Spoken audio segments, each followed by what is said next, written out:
1997년 12월 3일 대한민국은 국제통화기금에 구제금융을 신청했습니다. 당시 외환 보유액은 39억 달러. 단기외채 상환액의 10분의 1에도 못 미치는 금액이었죠. 세계 언론은 한국의 종말을 예고했습니다.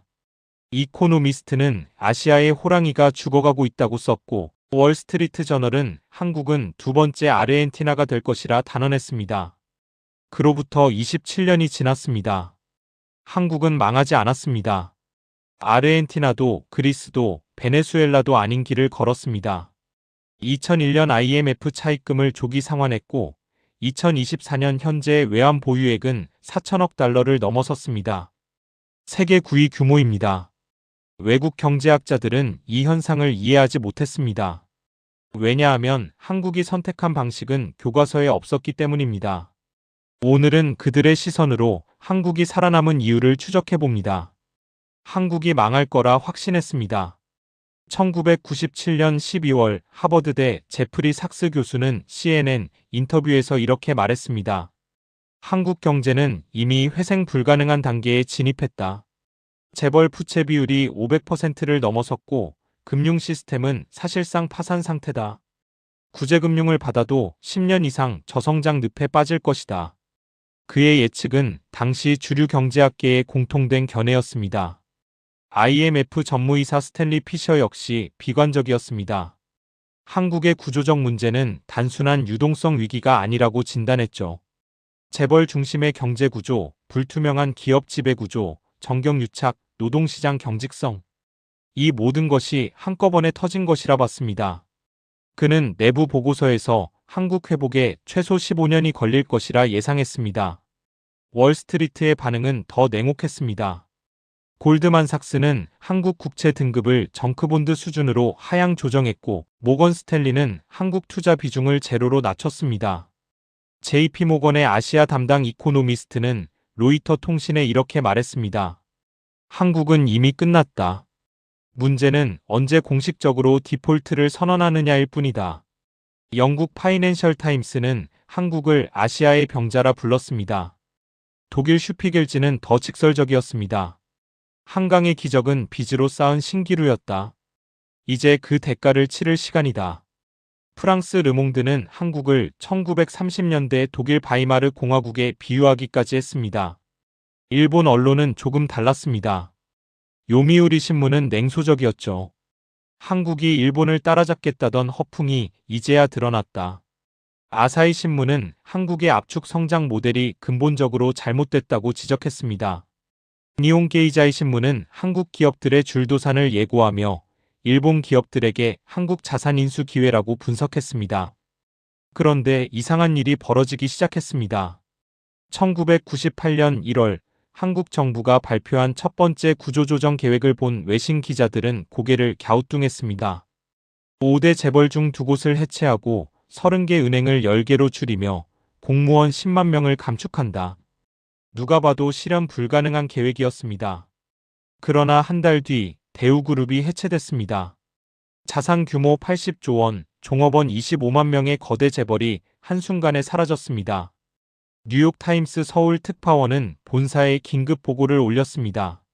믿을 수 없는 일이 벌어지고 있다. 한국 정부가 정말로 재벌을 건드리고 있다.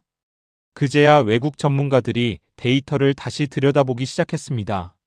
그리고 첫 번째 이상한 점을 발견했습니다. 한국의 외환 보유액이 매달 수십억 달러씩 증가하고 있었던 겁니다. IMF 구제금융을 받은 나라치고는 있을 수 없는 일이었습니다. 세계는 한국이 무너지기를 기다렸습니다. 하지만 한국은 그들의 예상과 전혀 다른 길을 걷기 시작했습니다. 외국인들은 이제 다른 질문을 던지기 시작했습니다. 도대체 한국에서 무슨 일이 벌어지고 있는 걸까? 외국인들이 가장 먼저 주목한 건 숫자였습니다. MIT 경제학과 폴 크루그먼 교수는 1998년 3월 자신의 칼럼에서 이렇게 썼습니다. 한국의 수출 증가율이 이해가 되지 않는다. IMF 구제금융 2개월 만에 수출이 전년 대비 17% 증가했다. 이건 정상적인 수치가 아니다. 원화 가치가 폭락해서 그렇다고 하기엔 수출 품목 구성이 너무 다양하다. 그의 지적이 옳았습니다. 1997년 12월 환율은 달러당 1,950원까지 치솟았습니다. 평소의 2배가 넘는 수준이었죠. 일반적으로 이 정도 환율 급등이면 수입 원자재 가격이 폭등해 기업들이 생산을 중단합니다. 그런데 한국 기업들은 멈추지 않았습니다. 삼성전자는 1998년 1분기에도 반도체 생산 라인을 풀가동했습니다. 현대자동차는 미국 수출 물량을 30% 늘렸습니다. 포스코는 철강 생산량을 오히려 증가시켰습니다. 블룸버그 기자가 서울지사에서 뉴욕 본사로 보낸 리포트에는 이런 문장이 있었습니다. 이 나라 공장들이 왜 돌아가는지 모르겠다. 자금도 없고 신용도 없는데 말이다. 런던 정경대 찰스 구타트 교수는 더 구체적인 의문을 제기했습니다. 그는 1998년 4월 한국은행 데이터를 분석하다가 기묘한 패턴을 발견했습니다. 기업 대출은 급감하는데 수출 신용장 발급은 오히려 증가하고 있었던 겁니다. 누군가 수출 기업에만 선택적으로 자금을 공급하고 있다는 뜻이었죠. 외신들이 한국은행에 질문을 쏟아냈습니다. 답변은 간단했습니다. 정부가 수출 기업의 긴급 유동성을 지원하고 있다. 내수는 포기하고 수출에 모든 것을 걸었다.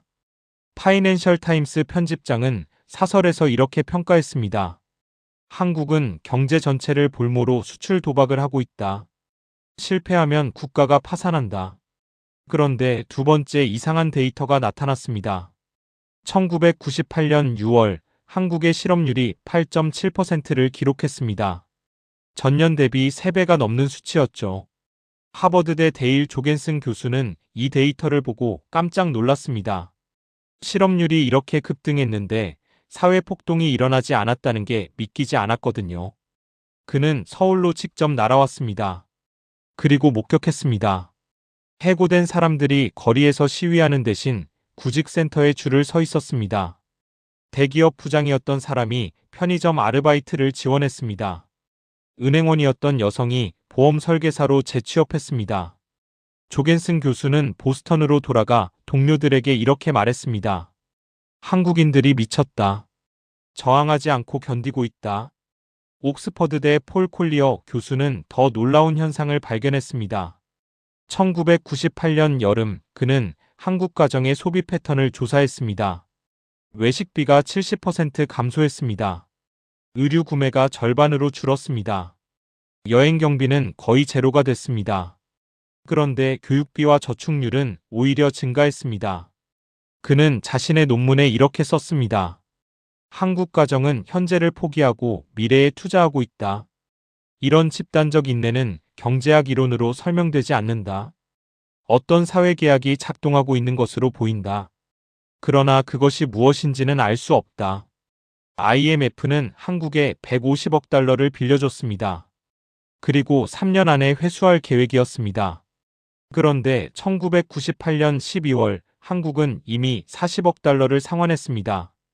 단 1년 만이었습니다. IMF 내부에서 긴급회의가 열렸습니다.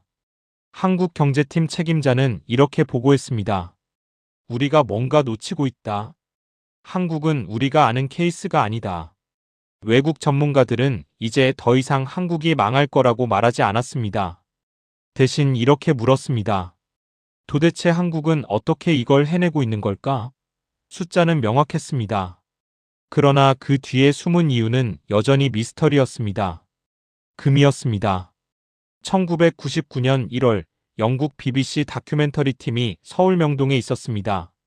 그들은 이상한 광경을 목격했습니다. 평범한 주부들이 금반지를 들고 은행으로 향하고 있었습니다. 할머니가 금목걸이를 풀어봉투에 담았습니다. 아버지가 금시계를 내밀었습니다. 대학생이 돌반지를 기부했습니다.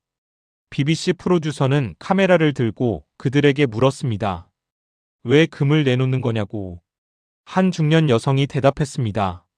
나라가 어려우니까요. 그게 당연한 거 아닌가요? 프로듀서는 런던 본사에 이메일을 보냈습니다. 믿기지 않는 일이 벌어지고 있다. 국민들이 자발적으로 금을 모으고 있다. 금 모으기 운동. 시작은 1998년 1월 5일이었습니다. 방송사들이 캠페인을 시작했고 3개월 만에 350만 명이 참여했습니다. 모인 금은 227톤, 시가로 21억 달러였습니다. 뉴욕타임스는 일면 톱기사로 이걸 다뤘습니다. 제목은 이랬습니다. 한국 집단 애국심으로 위기 돌파 시도. 컬럼비아대 제럴드 커티스 교수는 이 현상을 분석했습니다. 그는 한국 역사를 공부했습니다. 그리고 패턴을 발견했습니다. 한국은 위기 때마다 집단 행동을 했다는 것입니다. 일제강점기 때 국채보상운동이 있었고 한국전쟁 때 피난민들이 스스로 조직해서 부산 판자촌을 건설했습니다. 커티스 교수는 학술지에 논문을 냈습니다. 제목은 한국의 집단주의적 위기 대응 메커니즘이었습니다. 그는 이렇게 썼습니다. 한국 사회는 개인주의 사회와 다르다. 위기가 오면 개인의 이익을 포기하고 집단의 생존을 선택한다. 이건 경제 이론이 아니라 문화 코드다. 그러나 서구 경제학자들은 회의적이었습니다. 시카고대 게리 베커 교수는 반박 논문을 썼습니다.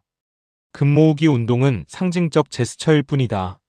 21억 달러는 한국이 갚아야 할 외채 1천억 달러의 2%에 불과하다. 실질적 효과는 없다. 이건 그저 정부의 선전일 뿐이다.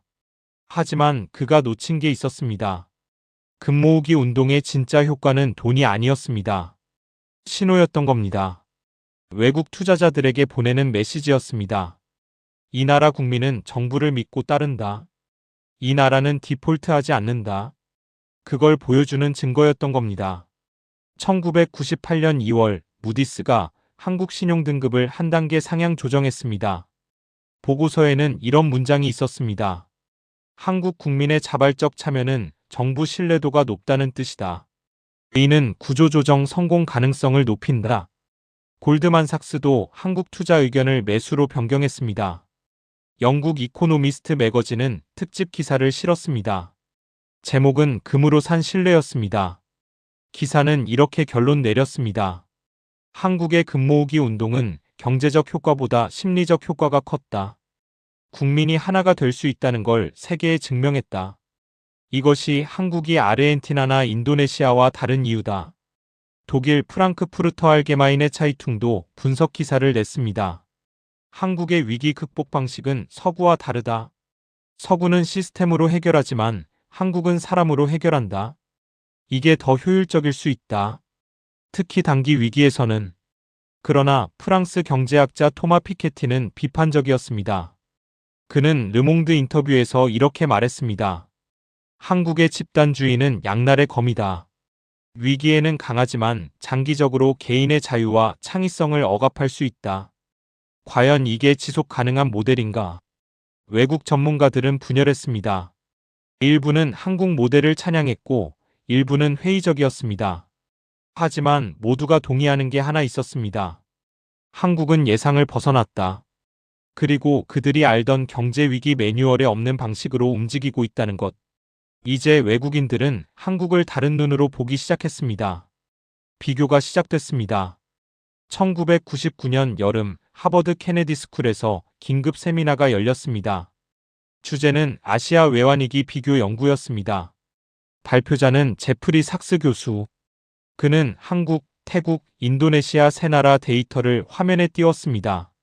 세 나라 모두 1997년 IMF 구제금융을 받았습니다. 그러나 2년 뒤 결과는 완전히 달랐습니다. 태국은 여전히 마이너스 성장이었습니다. 1999년 GDP 성장률은 마이너스 1.4%, 실업률은 12%를 넘었습니다. 외환 보유액은 제자리 걸음이었습니다. 삭스 교수는 이렇게 설명했습니다.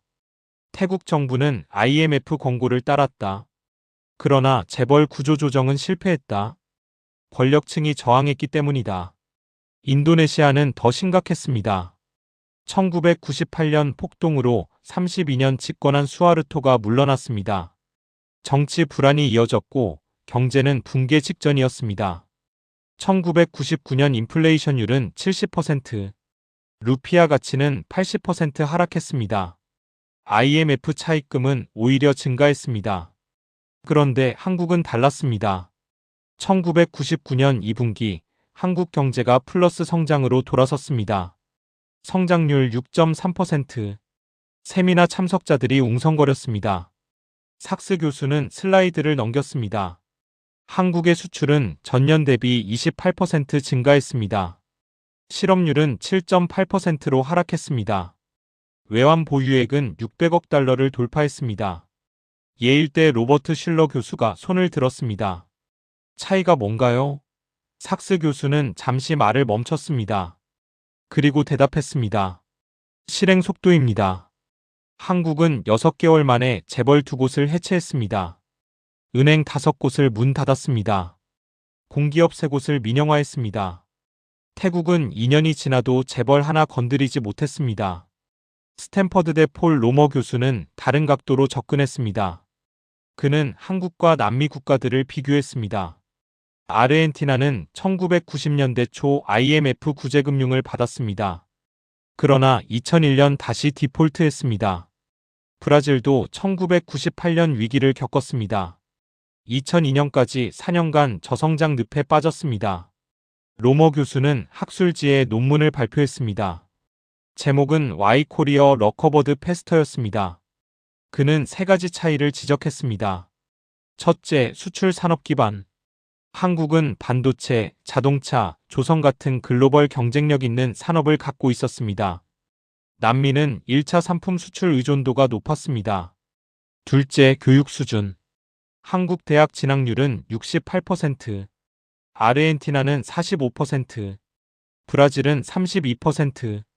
고급 인력이 빠르게 산업 구조 조정에 투입됐습니다. 셋째, 정부 신뢰도. 한국 국민은 정부 정책에 협조했습니다. 남미는 정부를 불신했습니다. 구조조정이 저항에 부딪혔습니다. 그러나 MIT 다론 아세모글루 교수는 반론을 제기했습니다. 그는 2000년 봄 서울을 방문해 한국 관료들을 인터뷰했습니다. 그리고 놀라운 사실을 발견했습니다. 한국 정부는 IMF 권고를 선택적으로 따랐다는 겁니다. 재정 긴축은 6개월 만에 풀었습니다. 금리 인상은 1년 만에 되돌렸습니다. 아세모글루 교수는 논문에 이렇게 썼습니다. 한국은 IMF 매뉴얼을 그대로 따르지 않았다. 자기 방식으로 변형했다. 수출 기업은 살리고 내수 기업은 정리했다. 외국인 투자는 유치하되 핵심 산업은 지켰다. 이건 교과서에 없는 방식이었다. 런던 비즈니스 스쿨 린다 유 교수는 문화적 요인을 강조했습니다. 그녀는 한국계 미국인이었습니다. 그녀는 이렇게 분석했습니다. 한국인은 우리라는 개념이 강하다. 위기 때 개인을 희생해도 집단이 살아야 한다고 생각한다. 이게 남미나 동남아와 다른 점이다. 2000년 가을 세계은행이 보고서를 냈습니다. 제목은 이스트 에이전 미러컬 리비저티드 더 케이스 오브 사우스 코리어였습니다. 결론은 명확했습니다. 한국은 IMF 위기를 가장 빠르게 극복한 나라다. 그 이유는 단순하지 않다. 경제 구조, 정책 실행력, 국민 참여, 문화적 요인이 복합적으로 작용했다. 외국 학자들은 이제 한국을 케이스 스터디 대상으로 삼았습니다. 서울로 연구자들이 몰려들었습니다. 한국은 더 이상 실패 사례가 아니었습니다. 예외적 성공 사례가 됐습니다. 그러나 여전히 의문은 남았습니다. 이 성공이 운인가 실력인가? 앞으로도 지속될 수 있을까? 숫자가 말을 바꿨습니다. 2001년 8월 23일 한국 정부가 IMF 차입금 195억 달러를 전액 조기 상환했습니다. 예정보다 3년 빨랐습니다. IMF 역사상 가장 빠른 상환이었습니다. 워싱턴 IMF 본부는 조용했습니다. 그들은 예상하지 못했습니다. IMF 수석 이코노미스트 케네스 로고프가 기자회견을 열었습니다. 그는 이렇게 말했습니다. 한국의 회복 속도는 이례적이다. IMF 구제금융 역사 60년 중 가장 성공적인 케이스로 기록될 것이다. 우리도 배울 점이 많다. 뉴욕타임스는 다음날 일면에 이 기사를 실었습니다. 미국 재무부는 내부 보고서를 작성했습니다.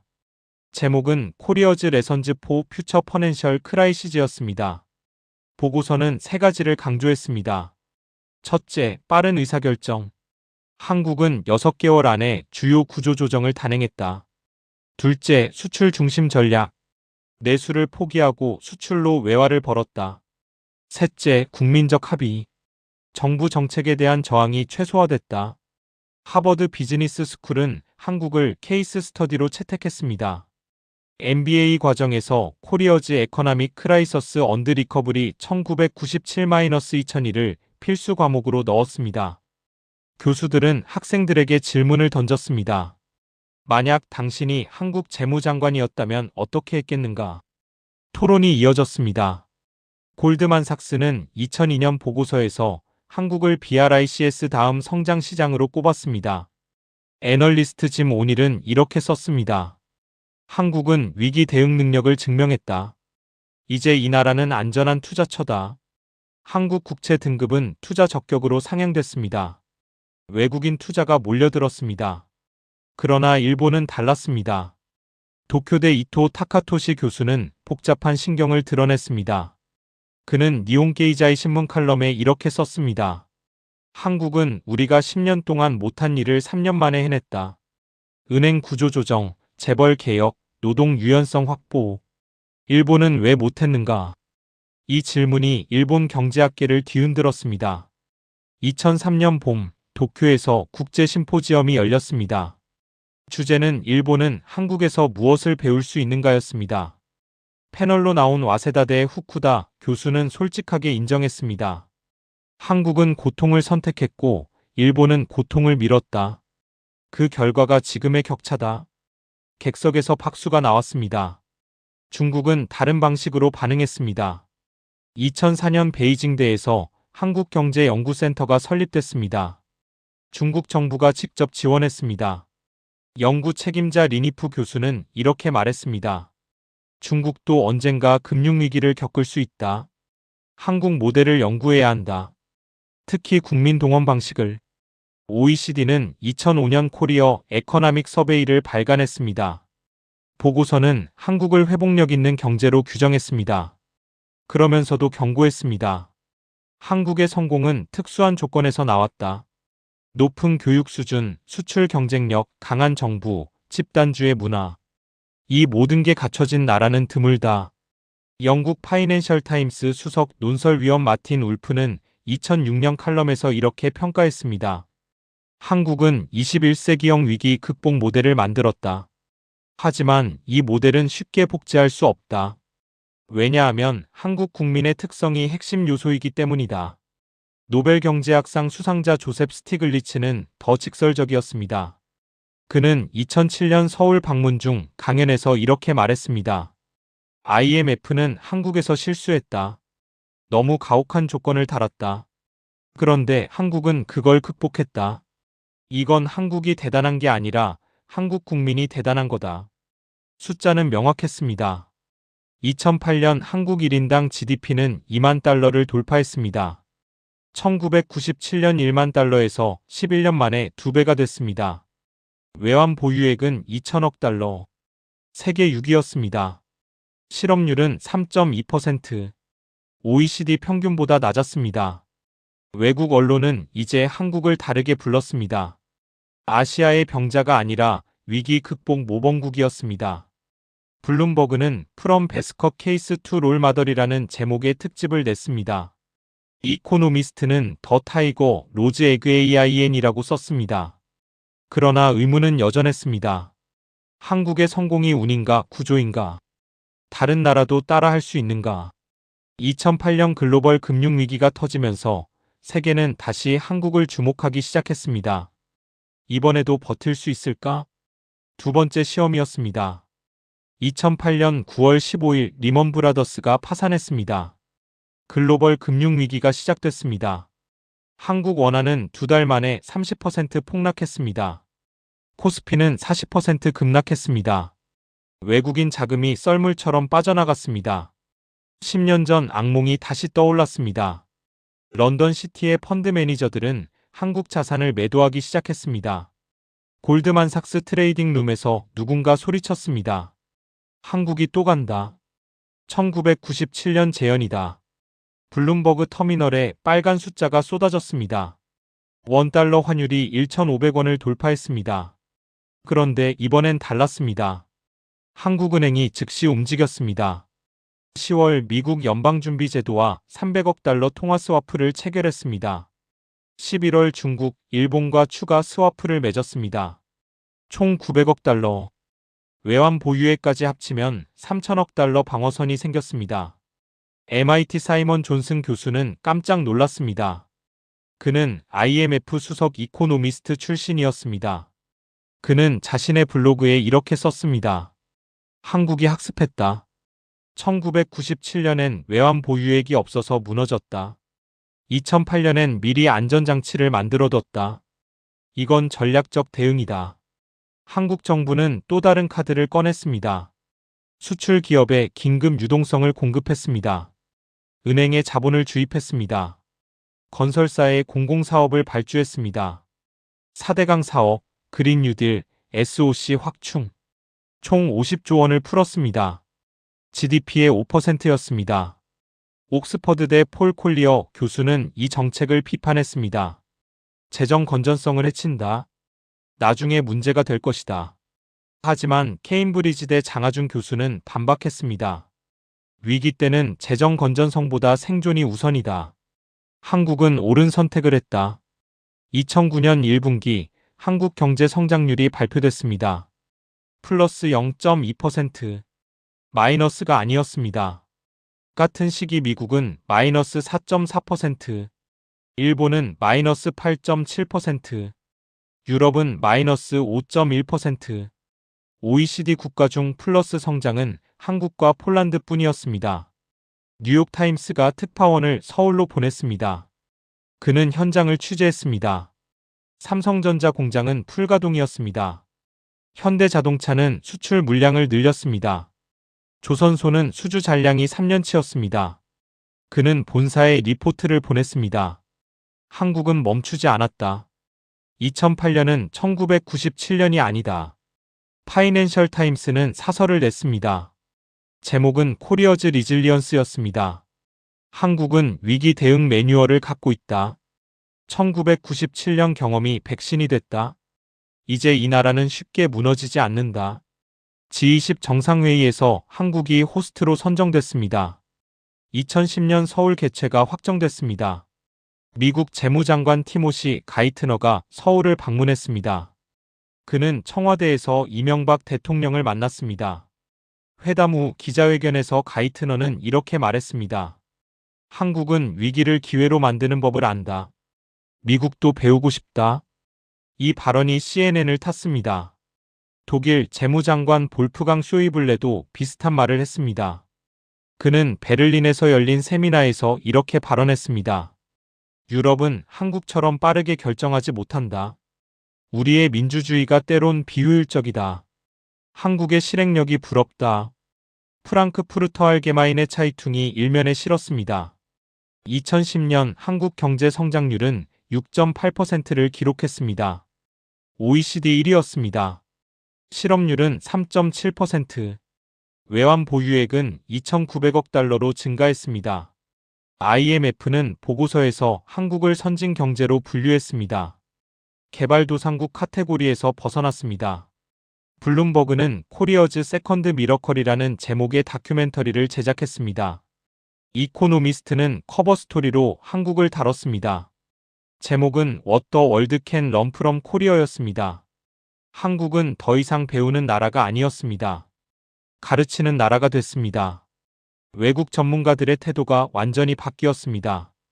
1997년엔 한국이 망할 거라 했습니다. 2008년엔 한국이 버틸 거라 믿었습니다. 무엇이 달라졌을까요?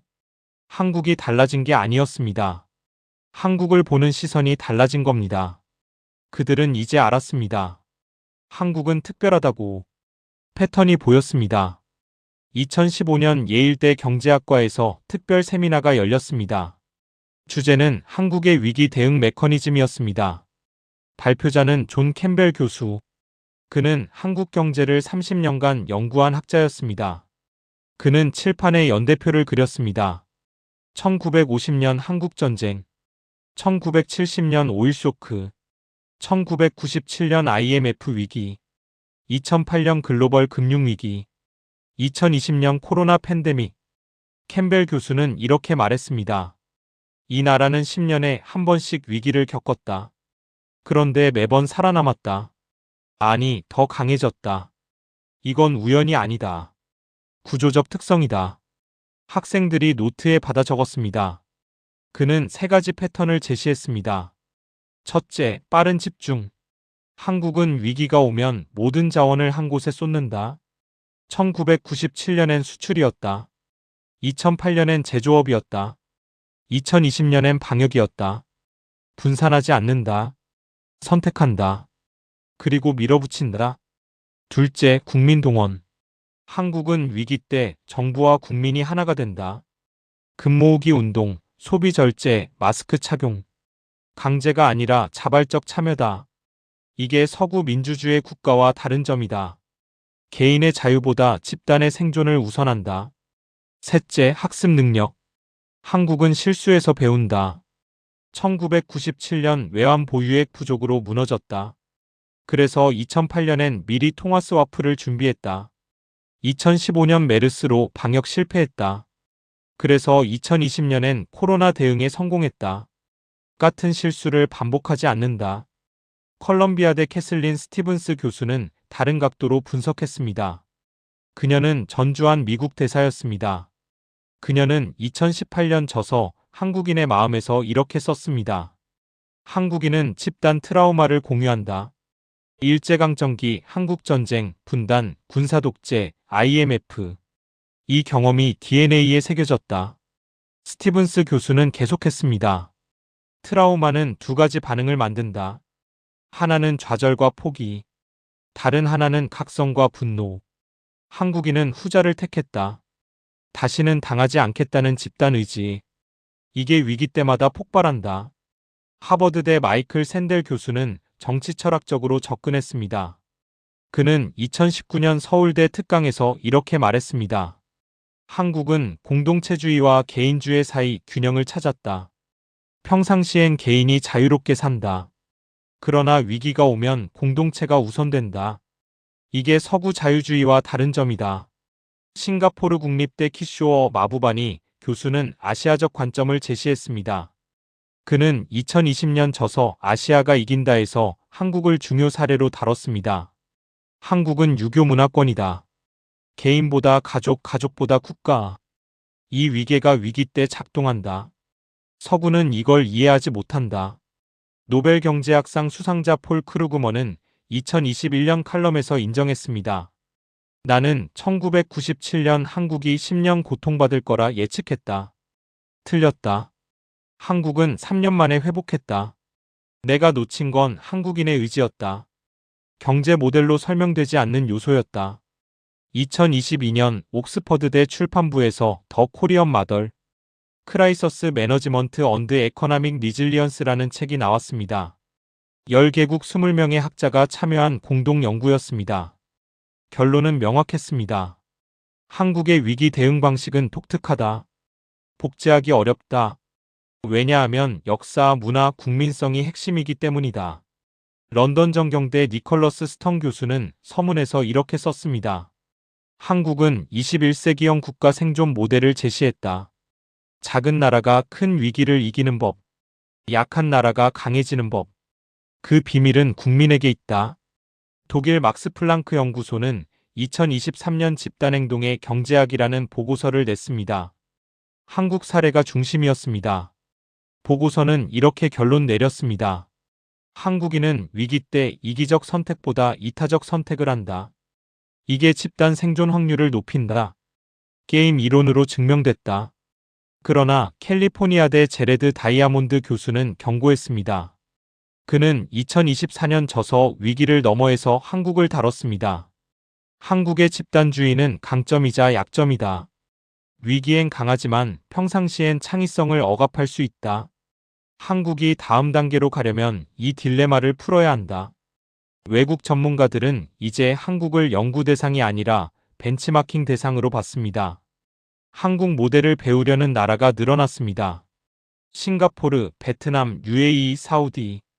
그들은 서울로 사람을 보냈습니다. 한국은 어떻게 했는가? 우리도 할 수 있는가? 그러나 답은 간단하지 않았습니다. 한국의 성공은 정책이 아니라 사람에게 있었기 때문입니다. 시스템이 아니라 문화에 있었기 때문입니다. 복사할 수 없는 것이었습니다. 외국 전문가들은 알았습니다. 한국은 특별하다고. 그리고 그 특별함은 한국인에게서 나온다고. 질문이 남았습니다. 2025년 다보스 세계경제포럼. 한 세션의 제목은 위기시대의 국가 생존 전략이었습니다. 패널로 나온 IMF 총재 크리스탈리나 게오르기에바는 한국을 언급했습니다. 그녀는 이렇게 말했습니다. 우리는 한국에서 많은 것을 배웠다. 그러나 한 가지 질문이 남는다. 한국 모델은 다른 나라에서도 작동할 수 있는가? 청중 사이에서 손이 올라갔습니다.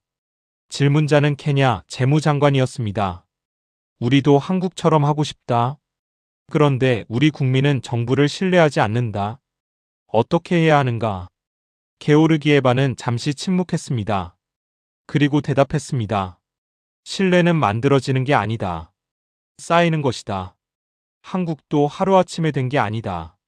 스탠퍼드대 프랜시스 후쿠야마 교수가 끼어들었습니다. 한국의 성공 핵심은 사회적 자본이다. 국민이 서로를 그리고 정부를 믿는다. 이 신뢰가 위기 때 집단 행동을 가능하게 한다. 문제는 신뢰를 만드는데 수십 년이 걸린다는 것이다. 브루킹스 연구소는 2025년 보고서 한국의 교훈과 한계를 발표했습니다. 보고서는 냉정했습니다. 한국 모델은 세 가지 전제 조건이 필요하다. 첫째, 높은 교육 수준. 둘째, 수출 경쟁력. 셋째, 사회적 동질성. 이 세 가지를 갖춘 나라는 전 세계의 10개 미만이다. MIT 경제학과 에스테르 듀플로 교수는 다른 의견을 냈습니다. 그녀는 노벨상 수상자였습니다. 그녀는 학술지에 논문을 실었습니다. 한국 모델의 핵심은 조건이 아니라 선택이다. 고통을 참을 것인가, 도망칠 것인가. 한국인은 전자를 택했다. 이게 차이를 만들었다. 옥스퍼드대 이영 골딩 교수는 미래를 내다봤습니다.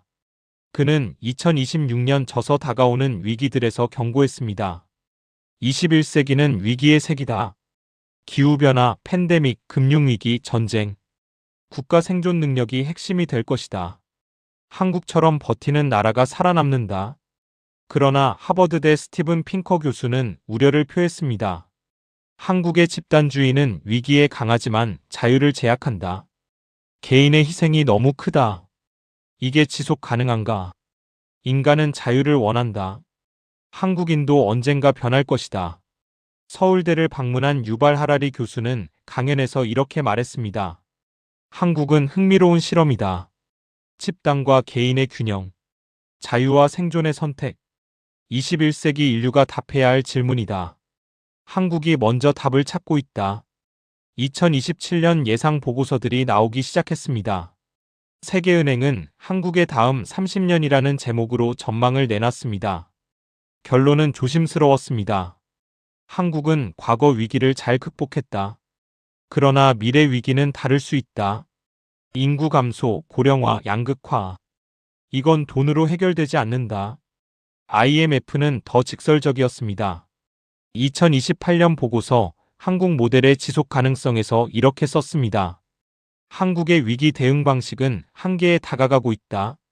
국민의 희생 의지가 약해지고 있다. 젊은 세대는 다르다. 새로운 모델이 필요하다. 뉴욕타임스는 2029년 특집 기사를 냈습니다. 제목은 한국 기적 이후였습니다. 기사는 서울 거리를 걸으며 시작했습니다. 한강의 기적을 이룬 세대는 이제 80대다. IMF를 극복한 세대는 60대다. 그들이 떠나면 한국은 어떻게 될까? 다음 세대도 버틸까? 파이낸셜 타임스는 반론 기사를 실었습니다. 제목은 한국은 아직 끝나지 않았다였습니다. 기사는 데이터를 제시했습니다.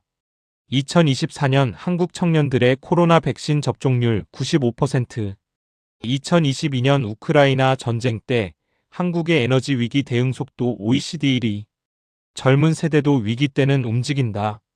이코노미스트는 2030년 전망 기사를 냈습니다. 제목은 더 코리언 퀘스천이었습니다. 질문은 이것이었습니다.